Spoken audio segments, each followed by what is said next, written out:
Hi, my name is Kevin Baumer, CML Deputy Director. In a moment you'll hear from my colleagues on bills that they are working on in the State House, issues that came about in this week and issues that will be coming up next week.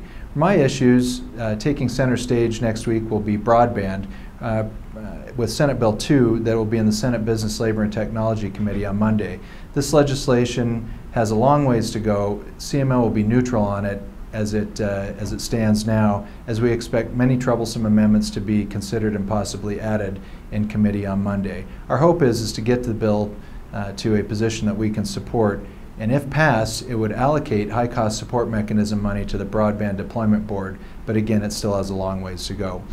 Also, beer and liquor issues will start up next week.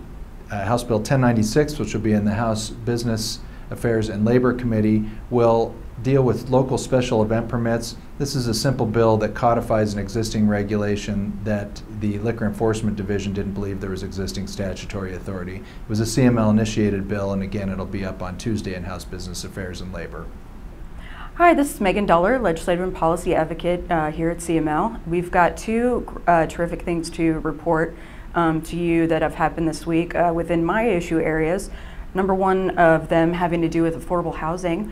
Senate Bill 007 did pass out of the Senate Finance Committee this week, and that bill reauthorizes the state low-income housing tax credit that's reauthorized through CHAFA. CML is absolutely in support of that bill, and I did testify in support because it has created over 4,000 units in our municipalities and statewide. Another bill that CML supported this week that did come out of committee unanimously out of the Senate Ag Committee is the reauthorization of the Division of Lottery within the Department of Revenue. We are absolutely supportive of this bill, as that division does administer the lottery program here in Colorado, a huge program for our municipalities, as it does give money through either Great Outdoors Colorado or directly through the Conservation Trust Fund for parks and rec and outdoor activities, as well as open space. Another bill that we're watching very closely is House Bill 1089. What that does is remove monetary conditions for bond on municipal municipal ordinance violations and other low-level misdemeanors. CML is currently opposed to that legislation. We have met with the House sponsor, and we do look forward to working with her on perhaps some amendments. We will be participating in a stakeholder process. But we do have a lot of concerns with that piece of legislation. Hi, this is Cullen with the Colorado Municipal League, and I was working on several bills over the course of this week down at the General Assembly. The first was Senate Bill 45, which would remove the Architectural Paint Stewardship Act, which funds paint care. That's the 75-cent surcharge that consumers pay, and that helps to fund recycling programs and helps to support local governments in their hazardous waste disposal. And we are opposing that bill. The second is House Bill 1008. It's the aquatic nuisance funding bill that helps to support Colorado Division of Wildlife to keep their boat inspection program and ensure that aquatic nuisance or zebra mussels and agua mussels don't infestate municipal waterways. And we are supporting that bill.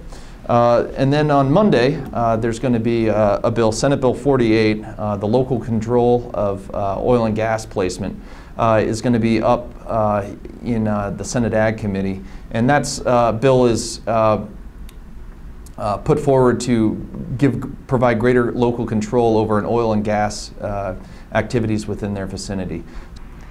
Hello, this is Diane Criswell, Legislative Counsel at CML. I'm going to give you some updates on the fiscal areas that I'm working on. The first is House Bill 1022. This comes out of the task force, and it's already made its way through the House and is on its way to the Senate. It directs the Department of Revenue to do an RFI for vendors for tax administration. It includes all of the protections of home rule that are necessary for us to have supported the bill. So once it makes its way through the Senate, the Department of Revenue can get started on that.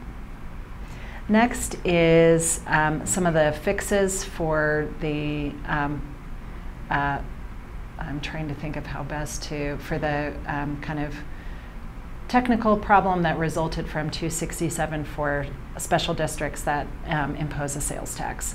So that was the subject of the special session. It wasn't resolved, so there's a couple bills out there that are moving forward to provide the same kind of fix to allow those few special districts that do the sales tax to collect it again. The bill that seems to be moving forward is Senate Bill 88. That made its way out of Senate Finance. Last is a bill that's coming up this next week. Every year we see business personal property tax exemption bills proposed out of the legislature. Now the state, of course, doesn't impose property tax, but they do have the power to exempt. So this is the bill that would raise the threshold exemption to $50,000 for business personal property. CMO opposes, and I'm going to be testifying about the local fiscal impacts. Thank you for watching this week. As a reminder, if you've not yet registered for CML's legislative workshop, that will be Thursday, February 15th at the History Colorado Museum. You can register at cml.org and look for the events page, and we hope to see you there.